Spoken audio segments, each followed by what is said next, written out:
Assalamu alaikum, welcome back. Real Madrid versus Levante goes down already on Tuesday. So that's already 3 days after their game. And to be honest, Levante, right? They got beaten by Barcelona. However, they did not really do that bad against them, and Barcelona didn't blow them out. They barely won. So Levante is not an easy team. Just recently, they beat Girona 4-0, or it was a 3-0. Levante is cooking right now, and they look like that they're on form or in form in their own standards. Real Madrid, as we know, they have a perfect win streak of 5 wins in La Liga and 0 losses, and they have yet to concede a goal from an open play, which is a huge thing. Yes, they did concede goals. However, it's not open play, and that tells you a lot.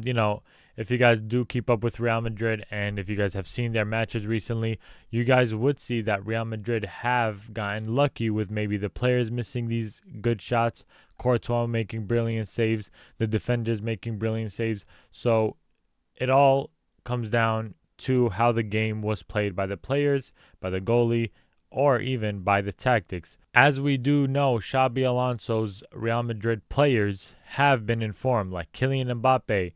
We know Militao has been surprising the world. We know Dean Huijsen, who is now going to be back for this game. We know that Carreras has been incredible, especially if you've seen last game against Espanyol. I don't think that the right winger got through Carreras, not even once. So we have a lot of these players who are in form. The question is in the midfield and on the right wing and the left wing. Now, as we know, I mentioned this and I'm going to say it again. We know Vinícius Júnior. He's not back at that form that he once was in the 23-24 season. However, like I said, he has to now adjust. It's like he has to imagine that Karim Benzema is now back, and now he has to try to feed Mbappe the ball. If not, Vinícius Júnior has to understand that he is now the second option in terms of getting the goals, in terms of getting the assists, which I think in the assist terms, he should be our main playmaker. Kylian Mbappe, he knows how to get his goals by himself. He knows how to finish. He knows how to put the ball in the back of the net. Now, am I going to say that he's doing that consistently? Not as consistent compared to how he should be finishing. There's moments where he missed the ball. There's, for example, last game where he missed the chip over the goalie. So Mbappe do got to work on these aspects. Vinícius Júnior, he still has a lot to improve, and I am still rooting for Vinícius. I'm not going to hate on Vinny because you could see that Vinny is changing the way he's playing. He is pressing now. He actually wants to go for the ball. He is passing more now compared to last season. So Vinícius Júnior still has my support. He should have all of your support because that's what he needs as of right now. He's not doing things on purpose. He's not trying to prove anybody wrong by doing these dribbles. And there's times where he does do it, I'm not going to lie, but it looks like he is trying to actually win for the team.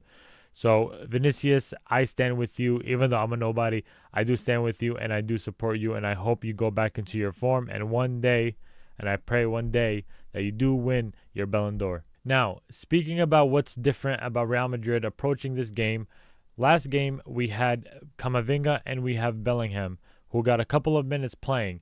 And a lot of people noticed that Bellingham looked like he lost a lot of muscles, looked like he got skinnier, but that's not the case. If you guys notice in a couple of the pictures of him last season where he would wear the shoulder straps, it made him look much bigger, right? The shoulder strap wasn't only on his shoulder. Yes, this is the focus, but it would kind of wrap around his body, which obviously made him look much bigger. Now he's playing without that strap, and I hope that he felt comfortable playing in his couple of minutes. I hope as well Camavinga. I hope that they are both going to slowly but surely go back into form and go back into playing regularly. But yeah, the question is in that midfield with Bellingham and Camavinga now returning, is Xabi Alonso going to make changes? Is Arda Güler going to be a rotatable player? Because as you guys know, he's been the one consistently starting in the midfield alongside Tchouaméni and Valverde. But now Bellingham is back. I believe that Arda might go back in the bench and Bellingham takes his position. If not, maybe Arda Güler is going to play on the right side and Franco is going to go back on the bench. We don't know what Xabi Alonso is going to do. He is unpredictable, as we saw like the last game and the week before that. So we just got to wait and see. So with Real Madrid playing, I don't even know their starting lineup. It's not like really obvious except for obviously the goalie, maybe the back line, and obviously Mbappe. But it is not obvious who's playing on the wing positions and who is going to play in the midfield, as we've always seen them rotating. In terms of what Real Madrid has to do in order to win, now if you look at Levante, right, they've had huge wins besides Barcelona. They did give them a taste of what they can do. Levante did make Barcelona struggle, and if you guys know, Barcelona is still in form this season. They've recently won 6-0 against the team. So they have to really, really be a good team to make Barcelona struggle. The pressing is the number one thing Real Madrid has to do, and I love the way they press, all right? But something that Real Madrid players have to understand is that they have to press smart because Levante can catch us on the counterattacks, and we've gotten caught by these counters, and luckily either the player missed, either Courtois saved, or either the defenders backtracked. Counters is a really dangerous thing for Real Madrid, especially if they're playing really high. They don't really play high unless they're attacking, and then if they get the ball intercepted, they do have to be prepared for the counterattack. That's something Real Madrid has to be careful about, because I believe it was through their set piece where they score the most, and I think that's where they're dangerous. And especially against Real Madrid, where I said their defensive set piece is not the best, I feel like that could give Levante success, and I think that they should not find success in set pieces just because Real Madrid has to be aware. I've been saying this. Real Madrid set pieces have to improve. For corners, right? When we're attacking, these set pieces, when we're attacking, it's good. It's decent, you know?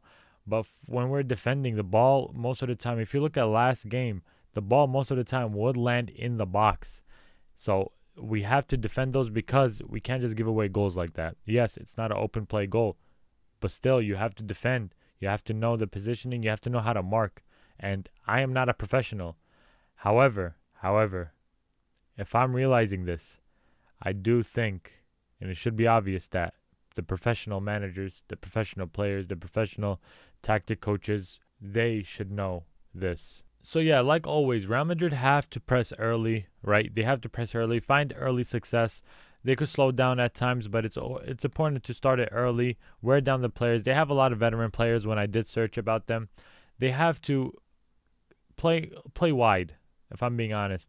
But at the same time, don't have Mbappe and Vini, the two best attackers in the world, playing on the same side. You have to threaten different sides. Now, if we have Franco on the right, we have Mbappe down the middle, and we have Vini on the left, that's going to force the defenders to play wide, especially when we're on that counterattack, or if we're playing fast. The defenders are forced to have to play kind of spread out.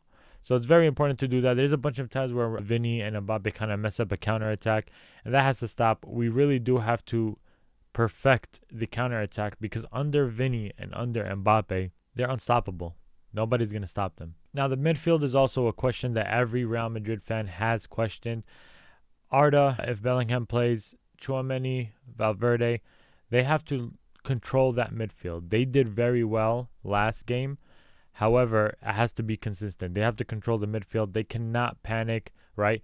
And sometimes when they're getting pressed, Real Madrid kind of avoids booting the ball or clearing the ball, and that's dangerous, right? I think that you have to clear the ball if you're in a dangerous position, because sometimes they do get the ball and then that could lead to a goal.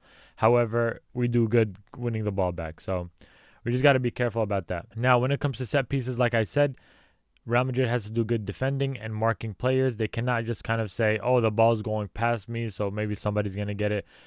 I feel like Real Madrid players, when they're defending the set pieces, they do have to mark the players. They do have to time their runs, right, depending on where the set piece is being taken from. And they do have to communicate with one another, like who got it, who's going to get it, who needs help, who would, you know what I'm trying to say? And they do. I hear them. I don't understand Spanish as much, but they do scream in the box. You hear them. And I just feel like they just have to intensify it more. That's what I got to say. So obviously, on paper, Real Madrid are the favorites. And I do really hope that Real Madrid do come out victorious this game. With Dean Huijsen back, I believe Trent is still going to be injured. So with Carvajal, I do rely on the defensive lineup. We have Carreras and Militao right there defending us. We got, I think this should be the lineup. We have Tchouaméni, we have Valverde in the holding defensive midfield position. we're going to have Vinny, Arda, and Franco most likely. If not, maybe Rodrigo might take the position over Vinícius because Rodrigo is good. On that left side position, Rodrigo is good with the ball. He's good with pressing.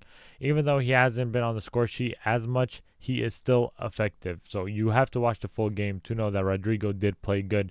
That not the game that just played, the one before that against Marseille, he was really good. And obviously we have our number 9 Mbappe, and I do hope he plays at that middle down the middle number 9 position, because like I said, him and Vinícius, they always play together on that left side. They have to stop that. They cannot play on one side. It's easier to defend. It's easier to leave the middle open. So like nobody is in the middle for a pass to be there. And then you're going to have to force either the right winger, which is Franco, to go down in the middle. You're going to force Arda to kind of be in the box. We wouldn't want that. We have the two best finishers and attackers, Vinícius and Mbappe. Either one of them is in the middle and the other one is on the left, or they could switch. It doesn't really matter. I am still hoping that Vinícius one day starts as the number 9. I think Vinícius is highly effective down the middle. Now, look, I could be wrong. You guys could say no ball knowledge, but I do think that Vinícius does well down the middle. As you guys saw, that Ballon d'Or season, like I said, playing down the middle, and he did get his goal. He did get his assist. You rarely see him missing. You rarely see him messing up a counterattack. Vinícius, you still have me as a fan, and I do hope that he does come back and does good in this game. Now, let me know what you guys think in the comments. Do you think Real Madrid is going to come out victorious and keep their win streak alive in La Liga? Do you think that Levante might cause an upset? And who do you think is going to be your man of the match? Who is going to carry this team? And who is going to save and continue Real Madrid's streak? Now, if you enjoyed the video, if you want more, make sure you leave a like and also subscribe. And also comment down your opinion. Share it to friends as well. And until then, Assalamu alaikum.